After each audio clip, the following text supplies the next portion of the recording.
வணக்கம் நேயர்களே, நான் உங்கள் தவம். நமது தாரக மந்திரம் ஆரோக்கியமான மனிதனே உண்மையான பணக்காரன். இந்த உலகத்தில் உள்ள அனைவரையும் ஆரோக்கியமான மனிதர்களாக மாற்ற வேண்டும் என்பதே நமது சிந்தனை.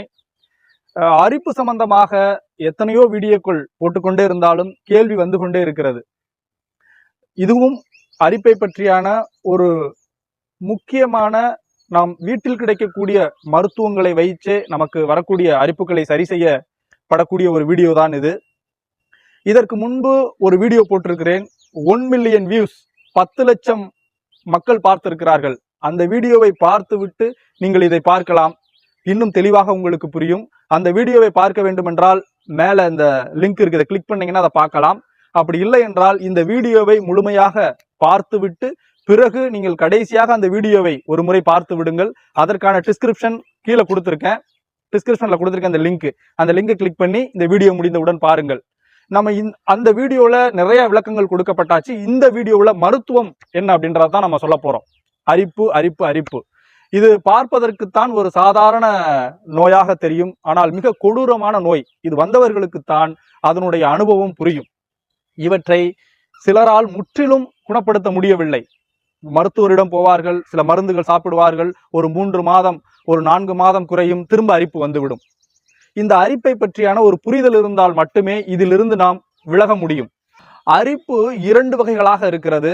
ஒன்று, வெளிப்புறத்திலிருந்து வெளிப்புற சூழ்நிலைகளால் நமது தோலில் ஏற்படக்கூடிய அரிப்பு, புகை, மாசு, அங்கங்கு இருக்கக்கூடியவற்றால் நமது தோலில் ஏற்படும். இன்னொன்று அரிப்பு, அலர்ஜி, ஒவ்வாமை. இது 3ம் ஒன்றுதான். இந்த அலர்ஜி, ஒவ்வாமை இவை நம் உடலுக்குள்ளிருந்து மாற்றங்களால் ஏற்படக்கூடிய அரிப்பு. இவற்றை குணப்படுத்துவதுதான் சற்று கடினமான ஒன்று. வெளியிலிருந்து வெளி சூழ்நிலைகளால் வரக்கூடிய அரிப்புகளால் நாம் எதையாவது தடவி ஆயின்மெண்ட் போட்டோ அல்லது இயற்கையிலேயே எதையாவது அரைத்து உடல் முழுக்க இந்த குப்பை மேனி எல்லாம் தேய்த்தோ சரி பண்ணி விடலாம். ஆனால் இந்த அலர்ஜி, ஒவ்வாமை நமது உடலுக்குள்ளிருந்து வேதி மாற்றங்களால் ஏற்படக்கூடிய அரிப்புகளை குணப்படுத்துவது என்பது அவ்வளவு சுலபம் அல்ல.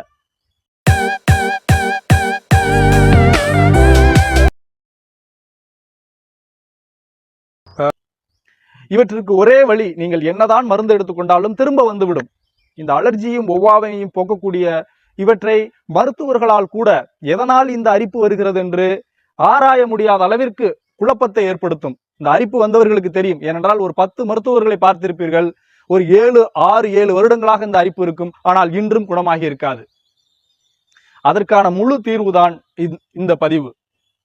ஏன் என்பதை புரிந்து கொள்ள வேண்டும். நமது உடலுக்குள் அலர்ஜி ஏன் ஏற்படுகிறது என்றால், நமது இரத்தத்தில் நமக்கு ஒத்துக்கொள்ளாத சில பொருட்களை சாப்பிடும் போதோ அல்லது நுகரும் போதோ நமது இரத்தத்தில் சில பொருட்கள் கலந்து விடுகிறது. அவற்றால் நமது வெள்ளை அணுக்கள் பாதிக்கப்பட்டு அலர்ஜி ஏற்படுகிறது. இன்னொன்று, நாம் உணவுப் பொருட்களையே தான் சாப்பிடுவோம், அதுவுமே ஒத்துக்கொள்ளாது.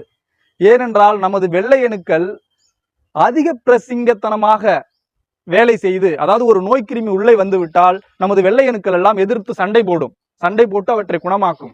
அதுபோல் நாம் சில உணவுப் பொருட்கள், கத்திரிக்காய், கருவாடு இவற்றையெல்லாம் சாப்பிடும் போது அவை இரத்தத்தில் கலக்கும் போது அதுவும் அந்த உணவுப் பொருளும் எதிரி என்று நினைத்து இந்த வெள்ளை அணுக்கள் சண்டை போட ஆரம்பித்து விடும். அதனால் ஏற்படக்கூடியதான் அங்கங்கு சிவப்பாக வரக்கூடிய அலர்ஜி, அந்த ஒவ்வாமையால் அரிப்பு ஏற்படும். இவற்றை நிரந்தரமாக குணப்படுத்த முடியாது. அப்படி என்றால் இவற்றை குணப்படுத்த என்ன செய்ய வேண்டும் என்றால், நாம் ரத்தத்தை குணப்படுத்த வேண்டும், ரத்தத்தை சுத்தப்படுத்த வேண்டும், ரத்தத்தை சாதாரண நிலைக்கு கொண்டு வர வேண்டும். அமிலத்தன்மையும் காரத்தன்மையும் கூடாமலும் குறையாமலும் சரிவிகிதத்தில் ரத்தம் இருக்கும்போது இந்த அலர்ஜி என்பது, ஒவ்வாமை என்பது முற்றிலும் நீங்கி விடுகிறது. இந்த இரத்தத்தில் இந்த அமிலத்தன்மை காரத்தன்மையை சரியாக நீங்கள் நிலையாக வைக்க வேண்டும் என்றால் அதிகமாக மருந்துகள் எடுத்துக்கொண்டால் இது நடக்காது.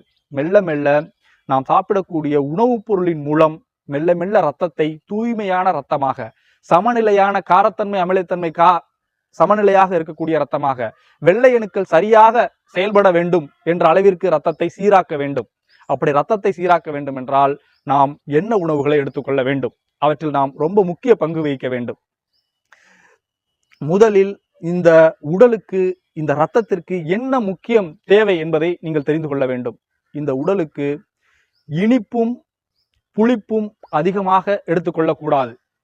அதிகமாக அரிப்பு இருப்பவர்கள் மட்டுமல்ல, சாதாரண மனிதர்களுக்கும் இதுதான் அறிவுரை. நமது உடல் அதிகமாக நமது நாக்கு அதிகமாக புளிப்பையும் இனிப்பையும் ஈர்க்கும் வல்லமை உடையது. ஆனால் இந்த உடலுக்கு பிடிக்காது. இந்த நாக்குக்கு எது எதெல்லாம் பிடிக்குமோ அதெல்லாம் இந்த உடலுக்கு பிடிக்காது. இந்த நாக்குக்கு எது எதெல்லாம் பிடிக்காதோ அது இந்த உடலுக்கு பிடிக்கும். இதுதான் இந்த உலக நியதி.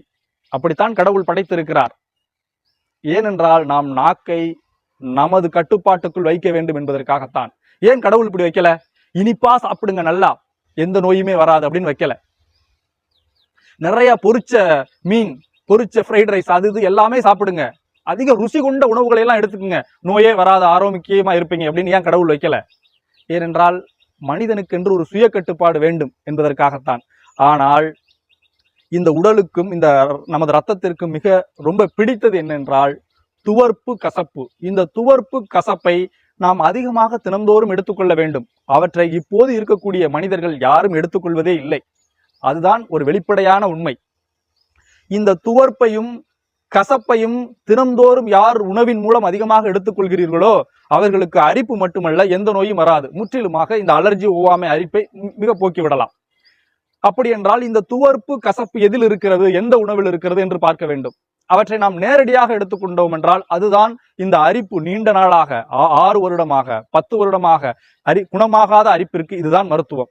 இந்த மருத்துவமும் உடனே அடுத்த வாரத்திலேயே குணமாகி விடாது. இந்த கசப்பையும் துவர்ப்பையும் எடுக்க எடுக்க எடுக்க ஒரு 3 மாதம் கழித்து அதுவாக குறைந்து மெல்ல மெல்ல காணாமல் போய்விடும். இதை என்றால் செய்து பாருங்கள். மற்றவர்களும் இதை எடுத்துக்கொள்ளலாம். ஒன்று, கசப்பு எவற்றில் இருக்கிறது அதிகமாக? கசப்பு வேப்ப இலை. வேப்ப இலையில் கசப்பு அதிகமாக இருக்கிறது. வேப்ப இலையினுடைய சாறு புற்றுநோயை கூட குணமாக்கக்கூடிய வல்லமை உடையது. நெல்லிக்காயினுடைய சாறு புற்றுநோயை கூட குணமாக்கக்கூடிய வல்லமை உடையது. இதை புத்தகத்தில் எழுதப்பட்டிருக்கிறது. நெல்லிக்காய் சாறை புற்றுநோய் வந்தவர்களுக்கெல்லாம் கொடுத்து பார்த்து அவர்களுக்கு அந்த புற்றுநோயினுடைய நோய் எதிர்ப்பு தன்மை குறைந்து அவர்கள் ஆரோக்கியமாக ஒரு சாதாரண வாழ்க்கைக்கு மீண்டிருக்கிறார்கள் என்று சித்த மருத்துவர் கு. சிவராமன் அவரது புத்தகத்தில் எழுதியிருக்கிறார். வாங்க வாழலாம் என்ற புத்தகத்தில் கூட. அதற்கு பிறகு பாகற்காய். பாகற்காயில் கசப்பு அதிகமாக இருக்கிறது. இவற்றை எல்லாம் உணவாக நீங்கள் எடுத்துக்கொள்ளலாம். ஆனால் அரிப்பு உள்ளவர்கள் இவற்றை மருந்தாக எடுத்துக்கொள்ள வேண்டும். ஒரு நாள் 2 சங்கு வேப்பஞ்சாறை குடியுங்கள். அடுத்த நாள் நெல்லிக்காய் சாறு, ஒரு 1/2 டம்ளர் நெல்லிக்காய் சாறு குடியுங்கள். அடுத்த நாள் 2 சங்கு பாகற்காயை நறுக்கி மிக்சியில போட்டு அடிச்சு சாறு எடுத்து 2 சங்கு குடியுங்கள். அதற்கு அடுத்த நாள் அப்படியே தொடர்ந்து கொண்டே வாருங்கள்.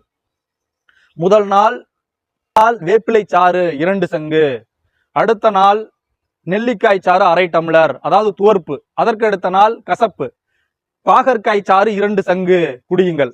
கசப்பு முடிந்ததா? அதற்கு அடுத்த நாள் துவர்ப்பு, நெல்லிக்காய் சாறு 1/2 டம்ளர் குடியுங்கள். அதற்கு அடுத்த நாள் கசப்பு, வேப்பிலை சாறு 2 சங்கு. கசப்பு எடுத்துக்கொள்ளும் போது குறைவாக எடுத்துக்கொள்ள வேண்டும், அதிகமாக எடுத்துக்கொள்ள வேண்டாம். எனவே அது கசப்பு எடுக்கும் போது 2 சங்கு, துவர்ப்பு எடுக்கும் போது 1/2 டம்ளர் நெல்லிக்காய் சாறு.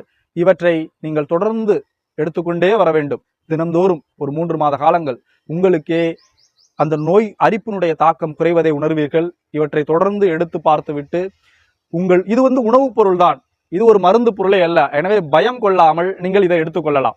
எடுத்துக்கொண்டு